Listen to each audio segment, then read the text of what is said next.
Hey everybody, welcome to the Daily Dose. This week on the Daily Dose, we're going to ask a question, and the question goes like this.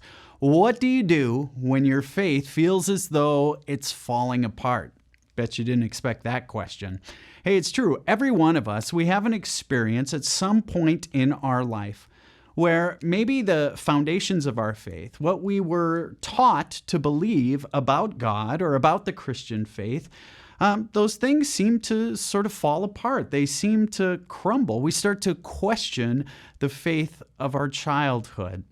Not all that long ago, I went fishing with a friend of mine. We were out in our boat, and all of a sudden, as we were putzing around the lake trying to catch some fish, all of a sudden, we both felt our feet a little wet. And before long, the water inside the boat was over our ankles.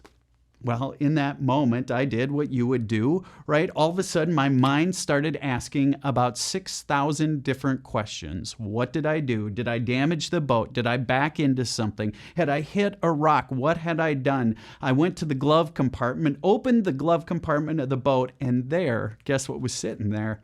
The plug. I had forgotten to put the plug in the boat. You and I, in our faith life, well, from time to time, we have those moments where we recognize something's just not right. Something's sort of drowning, if you will. The beliefs we had in our childhood, they seem to be drowning in the new realities of our adult life. Sometimes, when it comes to our faith, things don't seem to jive. And of course, there's a problem if you grew up in the Christian faith with this, because if you grew up in the Christian faith, when something in your faith life doesn't seem right, what are you taught to do? You're not taught to question. You're not taught to have doubts. People say to you, well, you just have to believe. In fact, I'd suggest that some of us grew up in Christian traditions where we were taught that to question things was to doubt things, and to doubt things, well, that's a sin. You've got to just believe. Well, today I want to wonder, and this week we're going to talk about this. What if it's God who's actually inviting you to ask questions?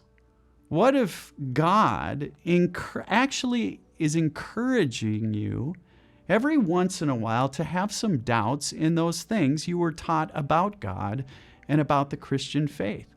Maybe I'd put it this way. What if in those moments when it feels like your faith is falling apart, it's actually God nudging you, God whispering to you, hey, this is a moment where we can go deeper. There was a guy in the Bible who is infamous, right?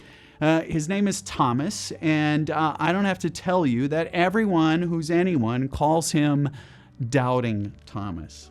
In the book of John, chapter 20, we hear the story of Doubting Thomas. The story goes like this. Now, Thomas, one of the 12, was not with the disciples when Jesus came, when Jesus appeared to them after he had died and risen. So the other disciples told him, we have seen the Lord. But he said to them, unless I see the nail marks in his hands and put my finger where the nails were and put my hand into his side, I will not believe. Well, a week later, his disciples were in the house again, and Thomas was with them. Though the doors were locked, Jesus came and stood among them and said, peace be with you. Then he said to Thomas, put your finger here. See my hands. Reach out your hand and put it into my side. Stop doubting and believe. You see, I think Doubting Thomas, he gets sort of a bad rap. Doubting sort of seems to be this sort of slur, if you will. But the fact of the matter is, Jesus never condemns Thomas for doubting. In fact, he almost seems to encourage Thomas, get over here. I want you to feel. I want to answer those questions for you. You see, I appreciate Thomas, actually. He's got this confident trust that with God, with Jesus, his questions, his doubts, they're okay. He has this confident faith, this confident trust that allows him to examine his faith critically. Saint Anselm, he had a saying, and the saying went like this: faith seeking understanding.